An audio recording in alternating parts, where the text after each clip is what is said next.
Hello to anyone listening, and welcome to The Patriotic Communists.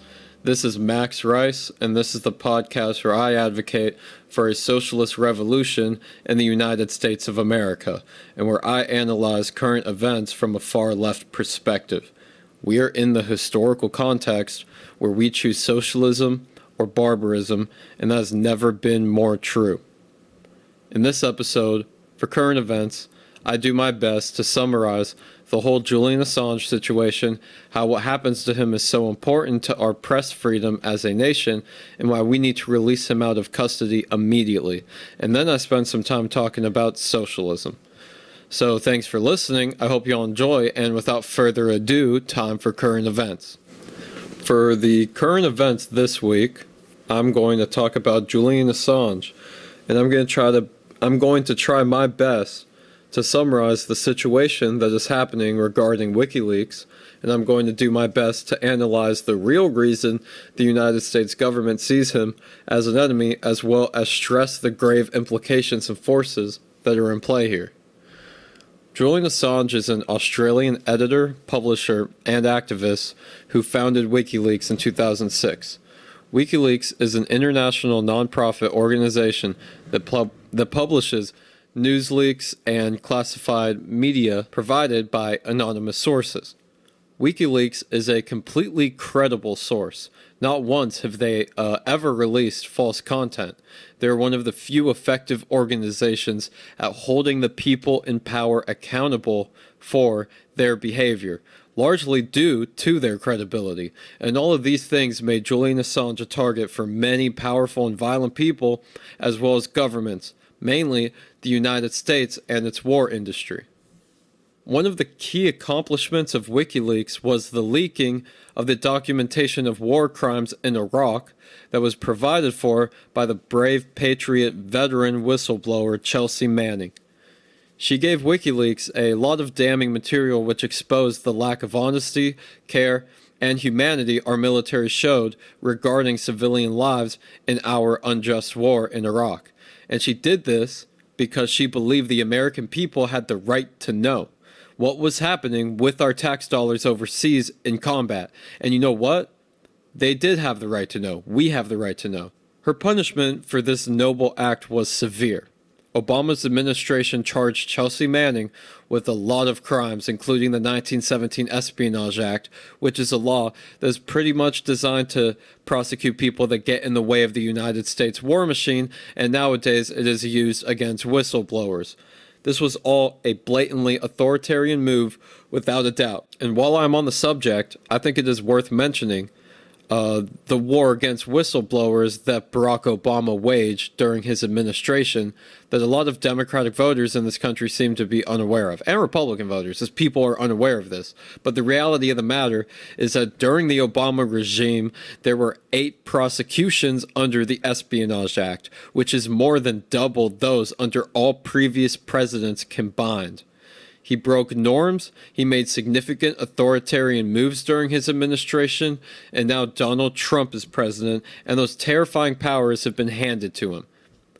Anyways, the Obama administration did not charge Julian Assange or the WikiLeaks organization with anything due to the fact that they did not have any evidence that he committed any crimes. All Julian Assange did was the same thing any good journalist would do.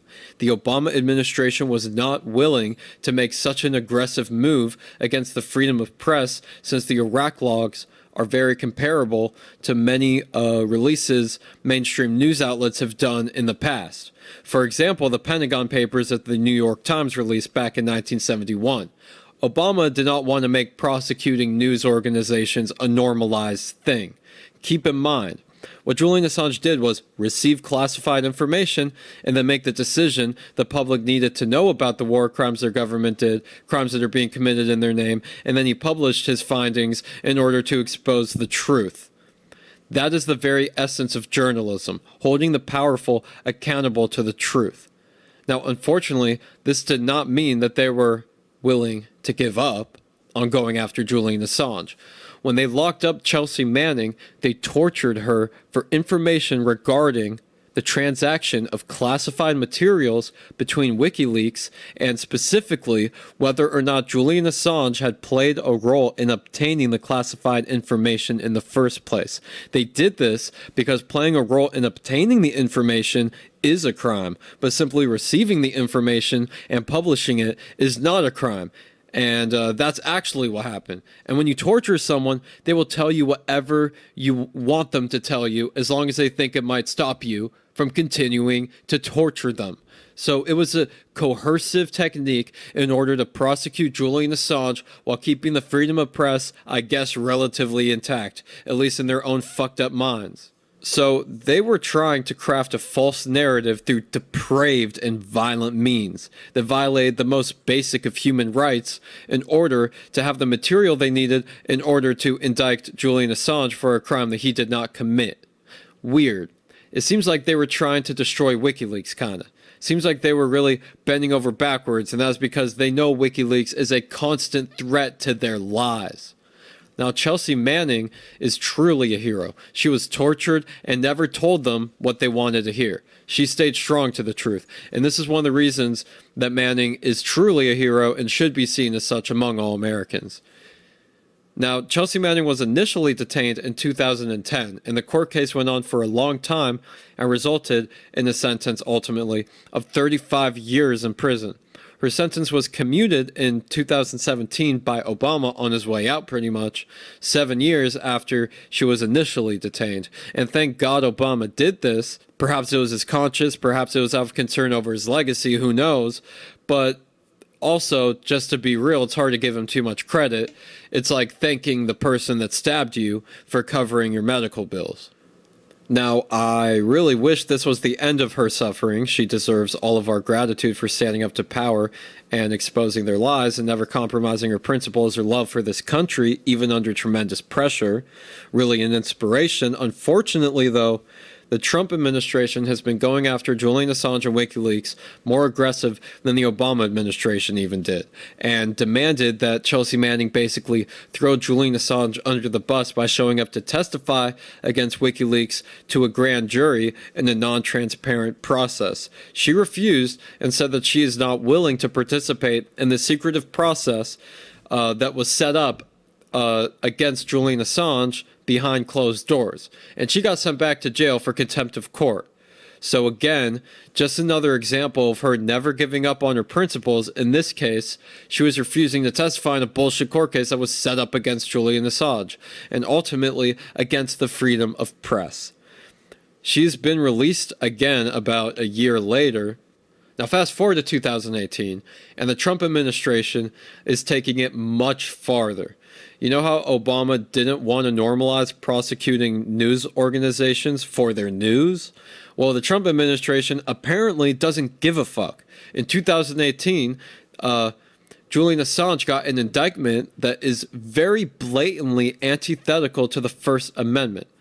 A criminal indictment. They are attempting to charge Julian Assange with the Espionage Act for receiving classified information from Chelsea Manning and then publishing it through WikiLeaks. This is scary shit right here. This is a direct attack on the freedom of press.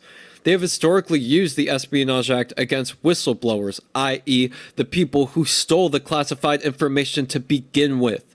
But they've never tried to charge the publisher of the classified information with the Espionage Act before. This is unprecedented. This is crude authoritarianism.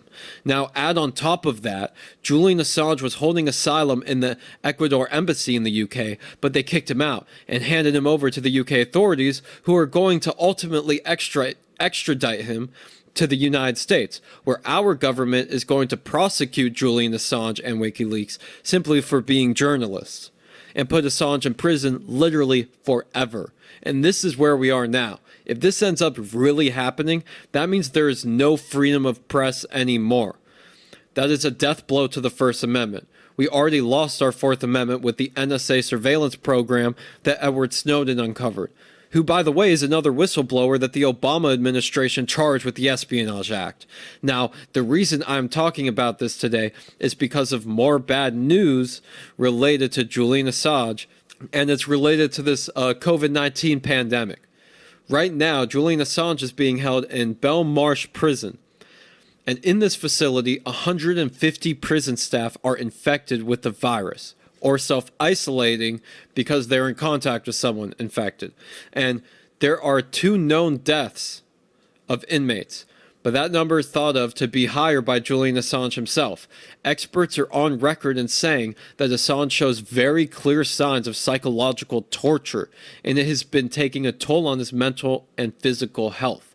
Also, on top of that, he suffers from a chronic lung condition, and COVID-19 is a viral illness that often causes respiratory illness, so this virus is no doubt an imminent threat to his life. More than 65 renowned medical doctors from the UK and around the world have issued an open letter calling for urgent action to protect the life of Julian Assange, and they did because of pretty much the reasons I just told you. But all calls for his protection have been shot down and ignored callously by the UK court system. This is the virus doing their dirty work, and we need to be louder than ever about Julian Assange, his freedom, and human rights before it is too late. This is definitely a subject that I will be returning to and following very closely, and I know I left out a lot of information. WikiLeaks has done a huge number of things over the years. In 2016, they did those DNC leaks about the Hillary Clinton campaign, and I'm sure there's countless other things. I have lots of reading up to do and everything. I've known about their situation for a long time and everything, but now that I have a podcast, I will go the extra mile and really look into the details and everything. Anyways, it's time for the general case for socialism, the second part of my podcast. For this episode, I'm going to do the first part of a segment that I'm calling the general case for socialism. This is where I'm basically adding context and perspective to why I am a socialist and how it relates to the state of our planet and collective humanity in this day and age.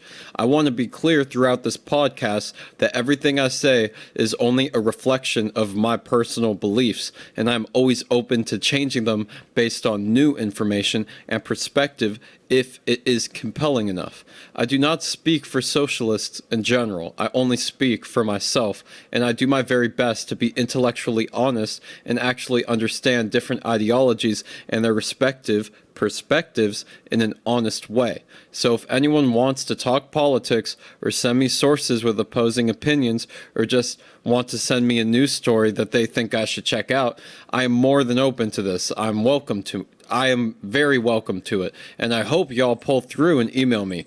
My email is simply thepatrioticcommunist@gmail.com, and that's pretty much the same with all of my pages, pretty much. And if you email me, I promise I will reply. The only reason I wouldn't would be because for one reason or another I did not receive it.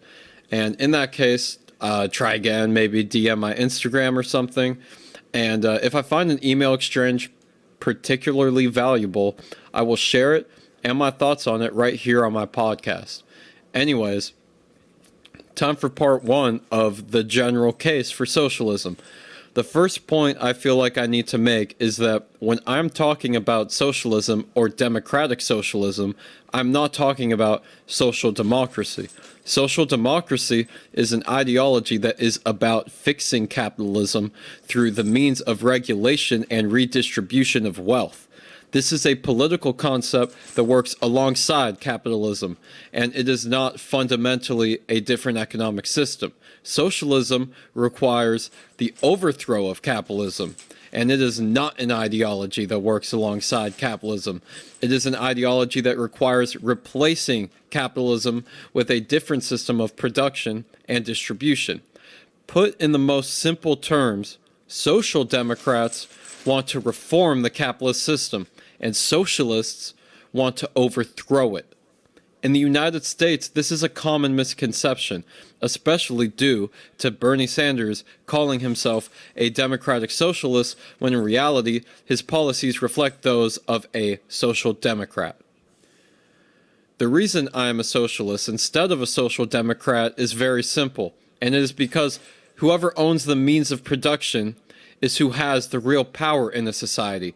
And in social democracy, you ultimately leave that in the hands of the few. So that's really the root of the reason. And while in socialism, you put it into the hands of the workers. In other words, into the hands of the people. I would also mention that in theory, social democracy is inherently authoritarian, since it focuses on redistribution of wealth through means of force. In a socialist economic system, you redistribute resources and wealth at the source by giving the means of production to the workers and having an economy that is run by worker co-ops at the root, which, in effect, extinguishes private ownership of businesses and makes it so that the decisions in a company are made democratically. This is not an authoritarian idea. This is an inherently democratic idea, actually.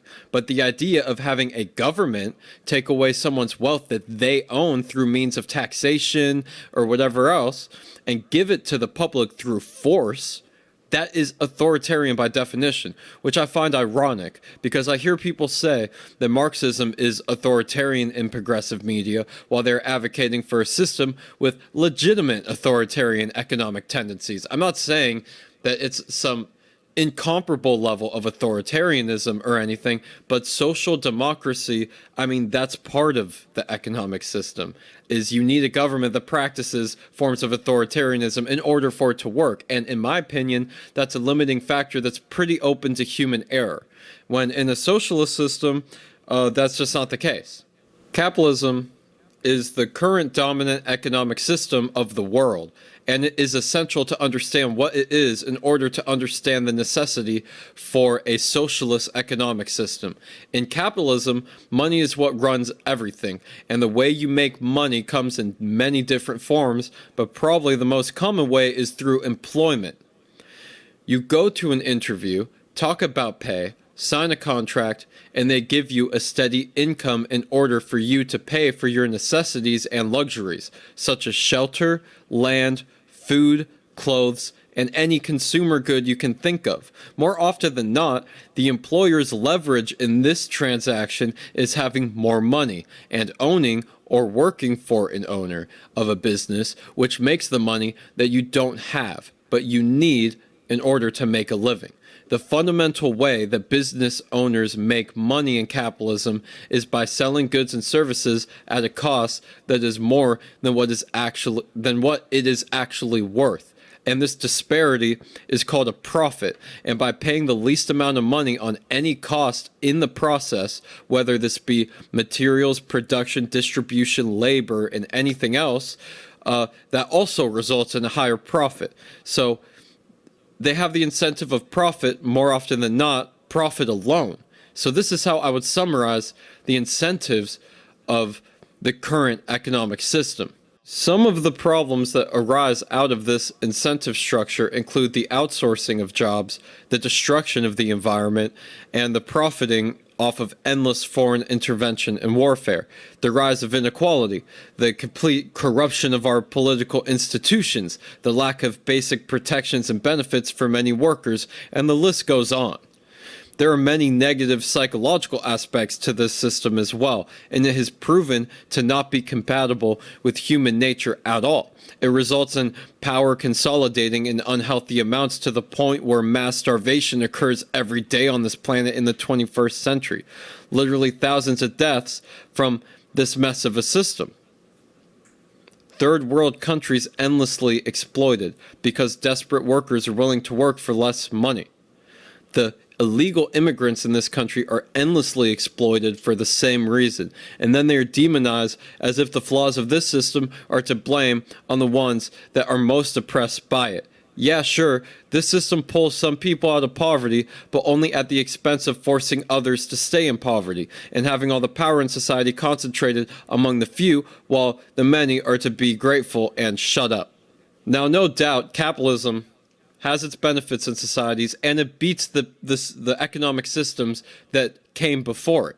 I don't disagree with that.